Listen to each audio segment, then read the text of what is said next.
Hello and welcome back to First Act, a podcast from Koshy's Business Builders. I'm Cess Busby. I'm Adam Bubb. And we hope that you've been loving the interviews on our show over the past few weeks because we've had a lot of laughs and learnings and the odd tear or two along the way. Look, it's been a bit of an emotional roller coaster, but with a lot of learnings and a lot of laughs as well. The whole purpose of First Act is to inspire you with the stories of Australia's most fascinating people in business and life. We unpack the realities behind success, from the seed of a great idea to the mountains climbed to reach a game-changing goal. If you like what you hear, don't forget to subscribe and give us a review. 5 stars, of course, in Apple or Google Podcasts or Spotify. Now, Cess, tell me why I should give a crap about today's guest.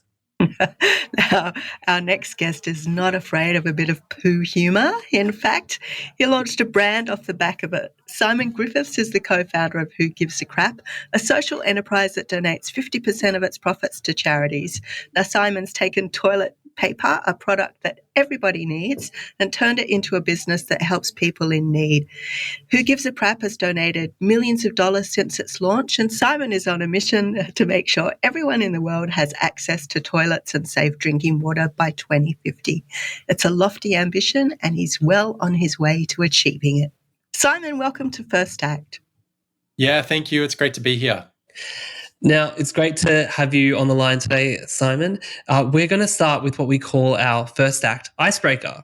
So your icebreaker question for today is, what is the crappiest gift you've ever received and what did you do with it? The crappiest gift I've ever received. I don't know, actually. This is a really tricky one. I think maybe I don't know if it's the crappiest gift, but my this year for Father's Day, I've got a 6-year-old, and at school they have all these stalls that you can sort of buy different monetary vouchers for your kids.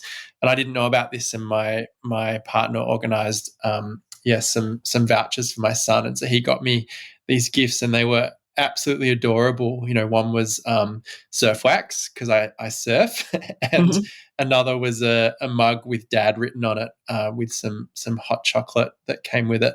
But I think the funny thing was that the mug was just a very basic mug, and they'd stuck these layers of stickers onto it, and so I didn't realize, and I put it in the dishwasher, and then the stickers all came off, and so it ended up being a bit of a crappy gift, but very endearing and super cute at the same time. So that's what first came to mind.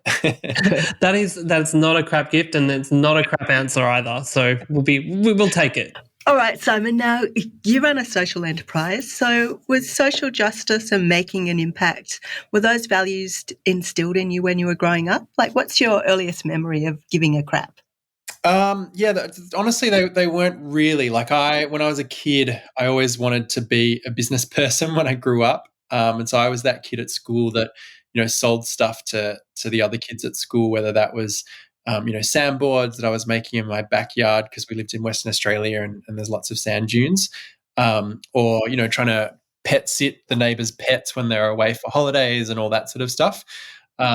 And I loved the idea of business, but I felt a little bit icky and gross about the actual kind of transaction, the exchanging of money for goods and services. Just something about it didn't kind of quite feel right. And so it wasn't until much later on in life, after I'd gone through university and discovered that there was this part of economics that I really liked called development economics, which was really around how you shift the level of in economic terms you'd call it utility, or the well-being of the individuals, how you can shift that using micro and macroeconomic frameworks. Which sounds super technical and boring, but essentially is about how you create social mobility for people that are born in different parts of the world, or even different suburbs within the same country. And for me, that was really fascinating because it started to show how an individual could make a ton of difference by thinking about things in the right way. And so when I finished university, I sort of wanted to combine my love of making businesses and transactions and innovation also with this passion around how to make people's lives better. And it was bringing those two things together, with a string of businesses that was ultimately when I realized that I was doing the thing that felt right, and that having a social outcome turned what was previously an icky transaction in a business into one that was actually something that felt really good. And so everything kind of clicked into place, and that's sort of what I spent the next decade of my life kind of working on bringing to life. And eventually, Who Gives a Crap kind of came out of the pipeline of ideas that were bringing to life. So you were selected to take part in an incubator on social enterprise when you first kind of started your social entrepreneurship journey. What do you think you learnt about aligning purpose and business from that time? And I should mention that was you went overseas to do that. You're in Colorado. Yeah, so we won a spot at what was called the Unreasonable Institute at that point in time, and it was a social business incubator that helped you take something from an idea through to an executable concept. Um, to help make that happen, they brought in 50 mentors from all around the world who were experts in various fields. So we had someone that had run a kind of quite a large supermarket chain in the US. We had one of the very senior marketers from Coca-Cola. We had probably one of the best sort of high impact philanthropists in the world in the poverty alleviation space, as three of the different mentors, as well as someone who came from a design thinking background. And the person from the design thinking background ended up becoming one of our founders because we sort of gelled so well and got on so well. I think one of the big things that sort of came out of that for me was this realization that what we were trying to do was actually closer to a startup, which now seems kind of like it makes total sense. But in 2010, the idea that we could borrow from the playbook of technology startups and use a relatively well-trodden path around how to pitch an idea, how to drum up interest in it, and then think about potential for equity funding rounds and how to use option plans to incentivize staff. I think it was this really eye-opening moment that actually we had the toolkit of a traditional for-profit business available to us, and we could use that and make it even better by adding in the social impact and by donating our profits at the same time. And so that was the big kind of breakthrough takeaway moment. And so I think we came back from 10 weeks there with armed with this toolkit that enabled us to get the idea off the ground just so much faster. That's so interesting what you were saying just then about that startup mentality. And I should say that Koshi's Business Builders, as an outlet, we have a sister publication called Startup Daily. And what we see in the startup sector from that tech startup world, there's a lot of those principles being applied to to product businesses as well, like your own, where it's just going, having that idea and being able to treat it with that same, kind of pitching for funding and all that kind of thing. There's a lot more of that going on. Can you just walk us a little bit through that seed of like the aha moment with Who Gives a Crap? So we had the idea when we went to the incubator, but it was actually for a non-profit toilet paper company. And so I think the not the playbook, but the people that we were talking to about it probably had more of an interest in the non-profit sector than they did in the technology sector. And the big realization was that actually donating 100% of our profits was probably not the best way to generate impact.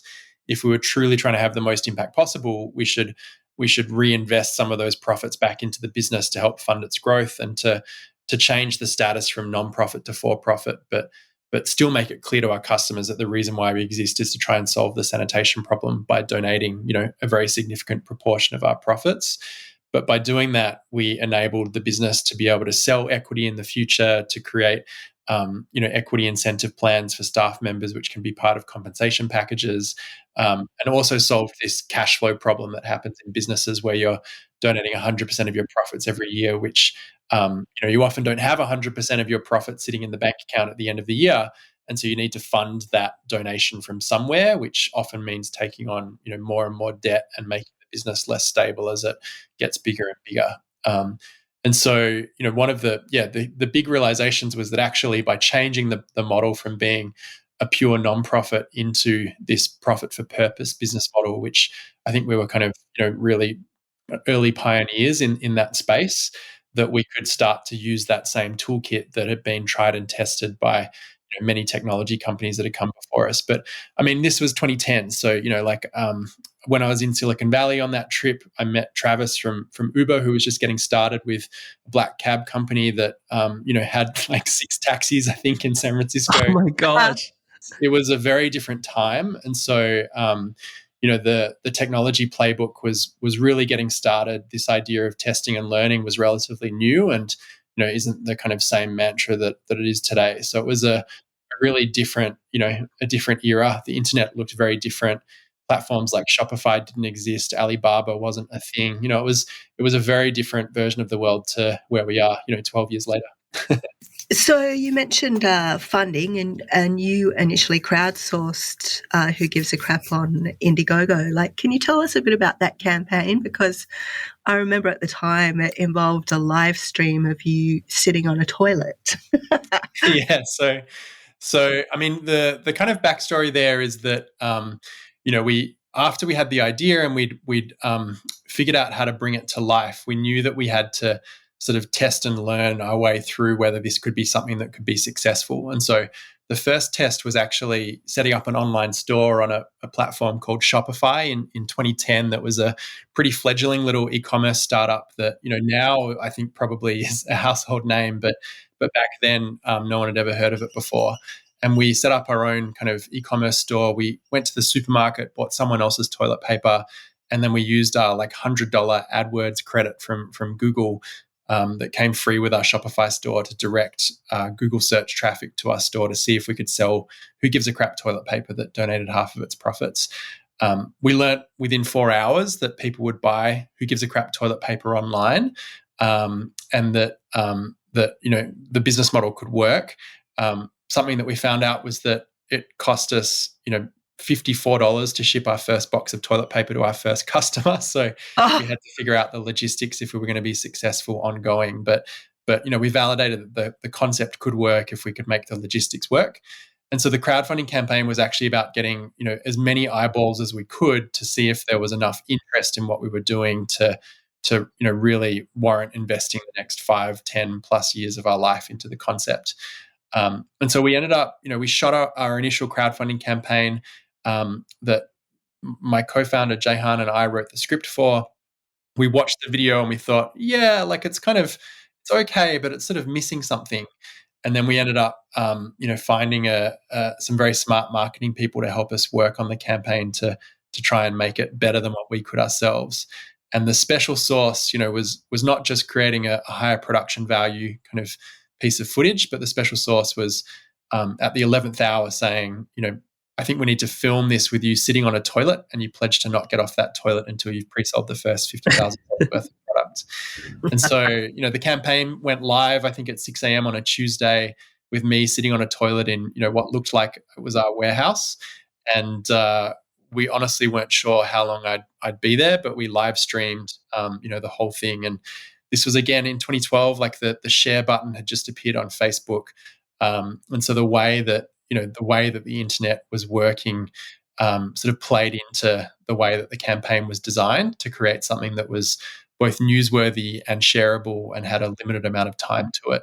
And so it just sort of went viral incredibly quickly. We got picked up by national television in Australia, national print in Australia. I think we did 2.5 million social media impressions. We got embedded onto the homepage of the largest Latin American newspaper in the world in Brazil, and were strangely popular in Greece, and we're still not exactly sure why. But after 50 of the most horrible, never ever to be repeated hours of my life, we hit that sales target, and we were in business, which was a pretty amazing outcome. That's pretty amazing to think. It's been 10 years since that moment. You talk about it like it was yesterday, but at the same time, like it was a different climate. It was the internet was different. People respond to things are different. Like Instagram didn't exist. That's like it's been the last decade has been quite wild when you take a step back and think about the shifts that we've seen in consumer technology, but also in the way that brands get built and brought to market. And I think, our business is kind of a testament to that Who Gives a Crap could not have existed 20 years ago. We needed the internet to be at the point that it was to enable us to bypass supermarkets and to reach our customers directly. And so, it was the right idea, but also very much at the right time in terms of the technology that was available at that point in time as well. So you mentioned there were millions of views of that video. How much did it actually assist in the fundraising? So we ended up, generating, the full pre-sales amount that we needed to get started, which was amazing. But probably more importantly, it gave us our first 1,000 customers. So yes, we needed the money, but if we had gone and ordered, 50,000 rolls of toilet paper, and we didn't have the customers to take that off our hands, that was going to be a huge problem because it would have, literally filled the share house that I was living in from floor to ceiling. So, the first 1,000 customers was kind of a critical piece of the puzzle. And then I think, 70 to 80% of those ended up coming back and ordering from us again. They went on and told their friends and family and work colleagues about what we were doing.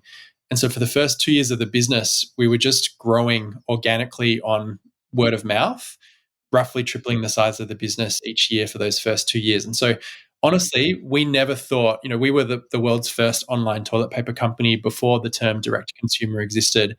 We never thought people would buy toilet paper online. We always thought that supermarkets would be the path to scale. But in those first few months of, shipping our first orders out, we realized there was just way more interest in an online toilet paper company than what we ever thought was possible. And so, after those first 2 years, tripling the business each year, we knew that we just had to focus on online and get that right. And then, at some point in the future, supermarkets would be the next correct strategy for us. But the digital world had plenty of runway, and that was the right place for us to be focusing. So kind of looking at one of the reasons why Who Gives a Crap is so successful is that you have a lot of fun with your brand, and it's really part of your brand DNA right from the get-go. There are very few brands out there that genuinely can bring that kind of irreverence to the table, especially legacy brands. So it's something about, being able to start a new brand that you can kind of do that. What advice do you have for anyone listening about, getting noticed with that kind of, cheeky approach without it feeling like you're forcing it? Yeah, I think it's using humor. There's a very fine line, and we sort of say that the dirtiest thing that you'll ever hear us say is our brand name. So we don't want to be icky or disgusting or gross in any of our communications, because the dirtiest thing that you'll ever hear us say is the word crap. And so you have to tread a fine line to make sure that you don't overstep and that, end up as a result turning people away. But I think what we learned really early on was that in our category, where all of the big incumbent brands had been built on, these bizarre marketing kind of pillars of puppies, pillows, feathers, things that are completely unrelated to toilets and toilet paper, we realized that having a sense of humor was actually enough to be disruptive. And it was a marketing territory that all of the other brands couldn't go after because they'd built their brands on, the exact opposite of that. And so not only did it give us an edge, it gave us an edge that was defensible, that we thought we could, really turn into a strong kind of brand positioning. And so the beauty of Who Gives a Crap was in part that we could go and use a product related to the social problem we were trying to solve to help raise funds to, help build toilets for people and provide access to sanitation. But the other part of it was that the way that we could market the brand was a territory that no other company could go after. And so it's kind of been the combination of being able to solve a social problem with a product that's related to it, and then actually talking about what the product's used for in our marketing that, brings it all together and creates something that is truly special.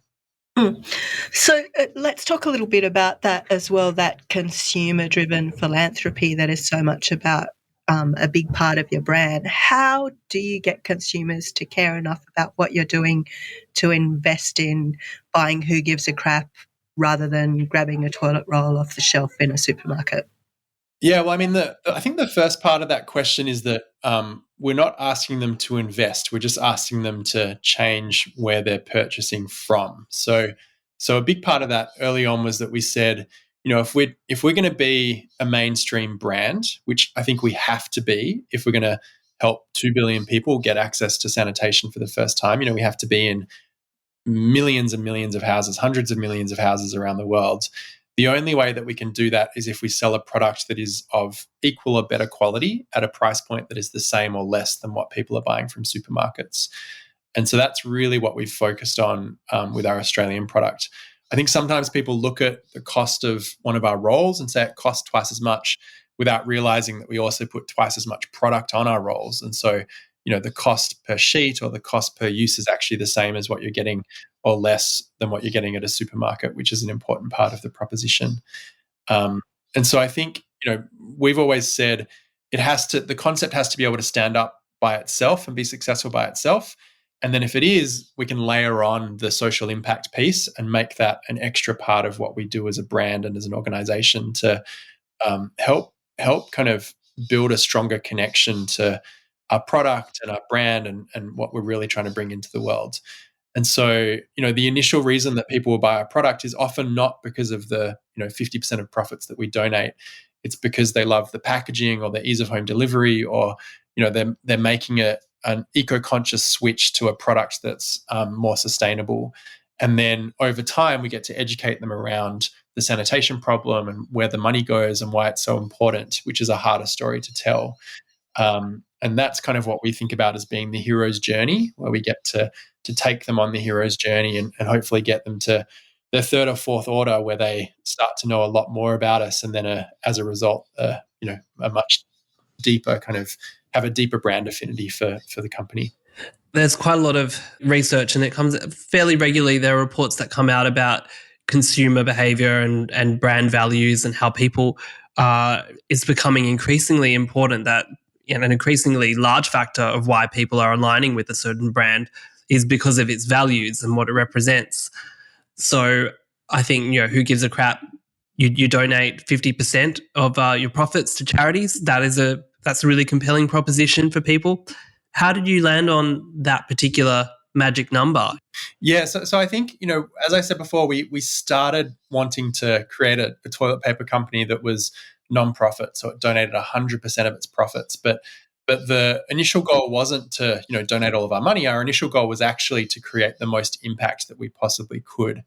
And when we zoomed out, with the help of a bunch of great kind of advisors and mentors, we realized that actually donating 100% of our profits could hold us back because of the challenges of scaling nonprofit businesses that ultimately end up being reliant on donations or on debt capital, which makes the business less scalable as it grows. Less stable as it grows.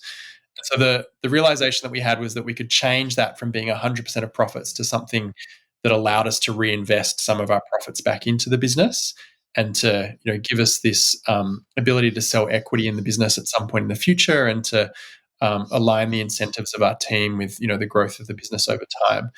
And we thought that if we landed on 50%, it told our customers that the reason why we exist is because of the sanitation problem. That's why we're donating such a huge percentage of our profits. It's not to make us money. That's not why we want to get started. It's to try and solve this problem. And at the same time, really start to solve a lot of those challenges that I think come with models that are donating 100% of profits. And we thought that if we could get that right, we'd be able to build a business that was at least twice as big by donating half of our profits rather than 100% of them, and therefore have more impact over time. And I think that's certainly kind of played out over the last 5 or so years. I think we're now at a scale that would have been very, very hard to achieve had we stuck with the 100% profit donation model in the first place. And hopefully we'll be able to get to a much, much bigger scale in the future as well. We've got more insights from Simon Griffiths coming up after this short commercial break. Welcome back, Simon Griffiths. Now, who gives a crap? It's not your first foray into social entrepreneurship, but who gives a crap is the venture that really took off. What do you think it was about Who Gives a Crap that has made it so successful, while your other enterprises not so much? I think first of all, working with a direct consumer model of a product that everyone in Australia uses, and overseas as well. Not everyone in the world, but in the US, the UK, Europe, working with a product that everyone uses that has that direct consumer model allows you to achieve internet scale.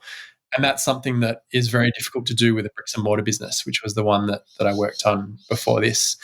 So I think that was kind of a key part of it. And the other key part of it is creating, what we think of as this product brand cause lockup. So the idea of working with toilet paper, using the profits to build toilets and calling it Who Gives a Crap, that creates this package that, when people hear about it for the first time, it makes them laugh. And they also often say, I can't believe no one's done this before. And those two things combined make them much more likely to want to tell someone else about it. And so when you get that sort of a response, you know that you've got a product that has the potential to have strong word of mouth and what's called a viral coefficient that enables you to have technically what's called product-led growth, where you're able to use your product to help find new customers, which has been a big part of our success. Speaking of new customers, COVID, I mean, the pandemic obviously delivered a huge opportunity for Who Gives a Crap, as all of the shelves in the supermarkets were emptied as people were panic buying their toilet paper. So I imagine there was massive growth during that time, but what kind of strain did that actually put on the business because of supply chains and being discovered by all these consumers? And now that that's kind of all quieted down, how many of them have stuck around as well? Yeah, I think the first few days of the pandemic in Australia, those first few days of March 2020 were pretty wild. I think on the 1st of March, we did sort of a 2 times regular day of sales. On the 2nd of March, we did a 5 times day of sales. On the 3rd of March, we did a 12 times day of sales.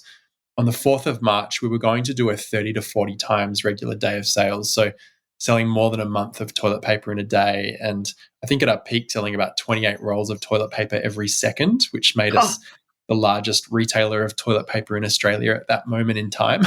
So outselling Coles and Woolworths. And when we jumped online to try to figure out where this exponential growth had come from, we saw that our customers were seeing photographs of empty supermarket shelves on social media. And they were saying, why are you buying toilet paper from the supermarkets when you could be buying from these guys? And look at the positive social and environmental impact that they help me to have, on the world. And so we had thousands and thousands of social media mentions that drove this crazy exponential growth before we had to move our website to sold out. And we, held on to product for our subscribers and our business customers who want to make sure I never run out of product again. And we turned on an email sign-up so you'd be able to find out when we'd be back in stock and able to fulfill regular orders. We were expecting a few thousand people to sign up for that wait list, but we actually ended up with more than 500,000 people on that wait list, which is kind of mind-boggling when you think about how you will ever be able to get enough inventory to email 500,000 people saying, hey, we're back in stock, come and check out. And so I think, our team realized at that moment that once they were over the shock of kind of what had happened, that if we could figure out how to break the back of this problem and get toilet paper to the most people possible, then we'd be able to hopefully make an amazing donation come end of financial year. And so everyone rolled up their sleeves and started working early mornings and late nights trying to figure out how we could get toilet paper out there into as many households as we possibly could. Eventually, we figured out we could repack our big boxes with 48 rolls into them into smaller packs so we had more orders that we could ship out. We hired and trained 25 freelancers in a week to triple our customer service capacity. And then we set up a secret invitation-only version of our website and invited just enough people through that site every single day to take our warehouses and our couriers to their maximum limits, basically before the wheels would fall off. And so we ran, what ended up being this kind of secret online toilet paper club, which was probably the coolest club anywhere in the world. I love it. It's great. To think that a few years ago, none of these sort of innovative solutions would have even, we wouldn't have even pushed our limits to even go there, Yeah, and so we ran this club for about 8 weeks before we were able to officially come back in stock.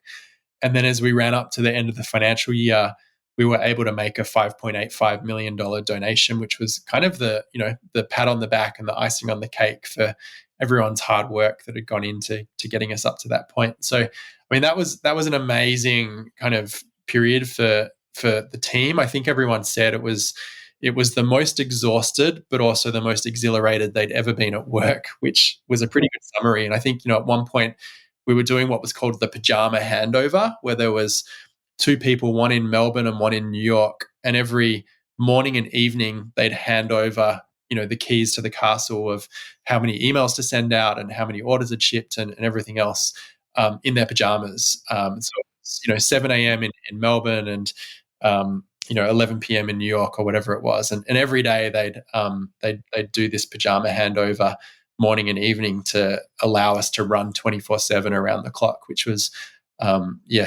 just amazing. And so, I think that there was that side of it. I think what we saw after that was, I think, August, September of 2020. That was when everyone had these pantries that were full of toilet paper. There was toilet paper under the bed, there was toilet paper in everyone's cupboards. And as a result, we saw the whole category sales kind of soften for a few months before picking up and sort of getting back to normal. And we found that, your question, did the customer stick around? We found that our cohort performance through that period was just as good as what we've seen through, most other periods throughout the years before and after. So those customers definitely did stick around, which was amazing. And I think they really got to have a taste for how we think about our customer service, because our NPS, just went up through the roof as a result of the way that we managed the waiting list and keeping people informed with what was going on, which helped to sort of, deepen the strength of that customer relationship. So yeah, super challenging, interesting kind of period for us. And then I think we rolled into 2021, which, was the year of supply chain challenges that I think the world's kind of emerging from now. But that was probably the hardest year for us, because the number of challenges that came, one after another and just sort of seemed never ending was a big challenge for the team to work through. Cool. Yeah, no, I will just note that you said NPS for anyone listening, and that's Net Promoter Score, and that is a metric that it kind of measures customer loyalty and your customer service. And trust. Yeah. So I think, everyone talks about, I think Tesla's NPS was like 96 or something, which is, astronomically high. I think a good NPS is something above sort of 50. Through that COVID period, we were in the low 90s, which was kind of mind-boggling to see that happen. We normally have a very good NPS, but 90s is just exceptional. Yeah. So how does that I want to talk about other numbers that are really important. The most important numbers to you, I guess, would be the impact, like what it looks like in the toilets and the sanitation, and what kind of impact does 5.8 million get you? Yeah, I think the one of the things that we find challenging is that we want to have the most impact that we possibly can. And we know that means that when we're donating money, we're not saying to the person we're donating to, hey, you can only use this money to build that specific toilet block over there. Because if we know that we do that, then they're not going to be able to, find a new toilet block that's even more cost effective, or to, pay for the petrol in their car that they need to in order to get their team to be able to get to the next meeting that is where they unlock, a new funding round or something along those lines. And so the way that we give funds, instead of restricting how the funds can be spent, we give what's called unrestricted funding, where we're saying, look, you have an amazing track record. You know more about building toilets than we do and how to maximize the impact from every dollar that you have in the bank. So we trust that you're going to maximize the impact for, all of our donations that we give you. But unfortunately, it means that we also can't say, hey, we have built that specific toilet block over there that services 2,000 people, and that one over there that services 3,000 people. And so we can't put a specific number of people that we've helped onto, the donations that we've given, or tie the specific number of people to the donations that we've given. And that's this challenge that we wrestle with, because we'd love to be able to do that from a marketing perspective. But we also know that if we did do that, we'd be giving money in a way that essentially hamstringed the organizations that we were giving to. And that's something that we really don't want to do. so the way that we think about donations, or the impacts that we have, is by keeping track of the money that we've donated, and then making sure that the organizations that we're funding are continuing to have great lasting impact over time as well. Yeah, numbers don't always tell the full story. So there was another upheaval in your life during this time. You expanded your family. How has being a father and also running your business, how has that changed how you view the world? How's it changed how I view the world? I mean, I think it means I don't get out, out as often anymore. So my world is a little bit more insular and probably a little bit more digital than it was before. We've always been a remote first company, but also, prioritize spending time with our team face to face so that we can build, deep relationships that we rely upon when we're working together in a digital world. And so our family, is very lucky to be able to spend time in Australia, but also spend a few months in the middle of the year in the US working with our American team, which has been fantastic. And I think doing that, and being able to kind of see our kids grow up in a world that's rapidly changing, I think is slightly terrifying. In part because of the impacts that we're seeing now with climate change, and with the amount of plastic that's washing up on beaches and all that sort of stuff, but also in terms of the changes that have happened with technology. And I think any parent with young kids these days is thinking about how amazing it was to have a childhood without social media, and how tough it's going to be for our kids when they go through their teenage years and have to figure out how they navigate what their digital personalities are going to look like. So I think, is that level of angst kind of any different to what it was a generation ago? I don't know. I think climate change is obviously a much bigger deal now, and the impacts of that are going to be much more catastrophic. But I think that it's probably natural for parents that in any decade to be kind of worried about what that future looks like for their kids. Yeah, it's a tricky one.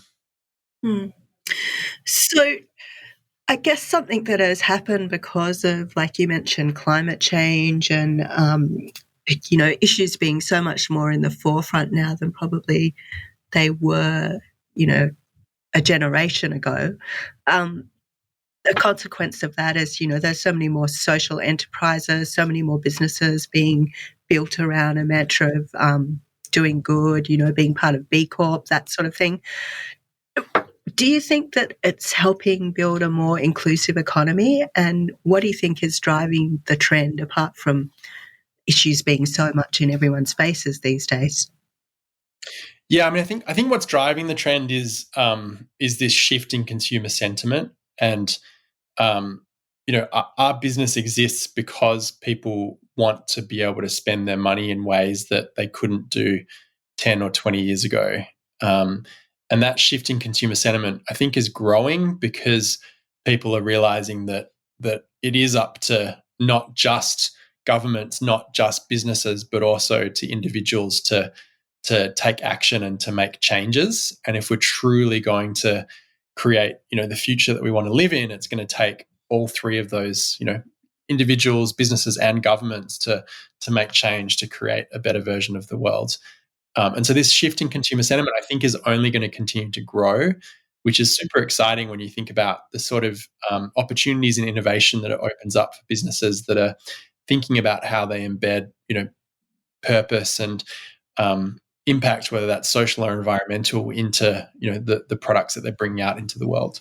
We've talked quite a lot about growing that impact and being able to have the funds to do so. I know that you did a raise of 41.5 million from outside investors last year. Yep. But before this, you'd pretty much bootstrapped the business. Why was it time to open it up? Is it that desire you have particular goals with your impact? Is that why? Yeah, I mean, the problem we're trying to solve is massive. There's 2 billion people without access to adequate sanitation today. And so we're incredibly proud of the donations that we've made, now over $10 million. But our donations realistically have to be up into the hundreds of millions of dollars or even the billions of dollars each year in order to truly make a dent on the problem that we're trying to solve. And we recognized that we just couldn't do that by bootstrapping the business and by, running on a very small amount of cash in the bank. We had to, it was time to, change the way that we thought about our operating structure and rhythm in order to allow us to unlock the next layer of scale that we were going to find hard to achieve by ourselves. And so for us, it was part about the capital and then part about putting the right people around the business who had a lot of experience building amazing businesses and brands to help us think through some of the really challenging problems that we were going to come up against. And so a great example of that is our lead investor, Velinvest. They've played a really instrumental role in helping Oatly internationalize their brand, and now Tony's Chocolonely that's come to Australia in the last 6 to 12 months as well. And so we knew that they had a lot of experience solving a lot of the challenges that we knew were going to come up for us in the next few years. And it's been great kind of having that, those I don't want to say old heads around the table, because I think the team that we work with are younger than us, but very experienced hands to help us think about some of those challenges and make sure that we're approaching things in the right way. So yeah, definitely been a great part of our growth story. So speaking of that experience, let's just wrap up today's chat with a little bit of advice. So if you look back at entrepreneur Simon Griffiths from, say, 10, 12, 15 years ago, what advice would you give him? I would just say keep going. I think that, entrepreneurship is part about good ideas. It's part about luck and being in the right place at the right time. But the reality is that, in order to find the right good idea, you have to put enough things out into the world to, have enough, throw enough darts to be able to have one hit the bullseye. And hitting the bullseye is part from, getting slightly better at aiming each time, and it's part from that little bit of extra luck in a moment where you really need it. And so, yeah, put enough shots on goal to make sure that you get one that falls straight into the back of the net. That is fantastic advice to end on. I am going to be throwing multiple golden tipped darts on a dartboard, metaphorically, and see what happens. Simon Griffiths, thank you so much for joining us today on First Act. Yeah, thank you. It's been great to chat. And thank you for listening to this episode. Join us next week for another fantastic First Act conversation. We can't wait to bring it to you. Bye. Bye.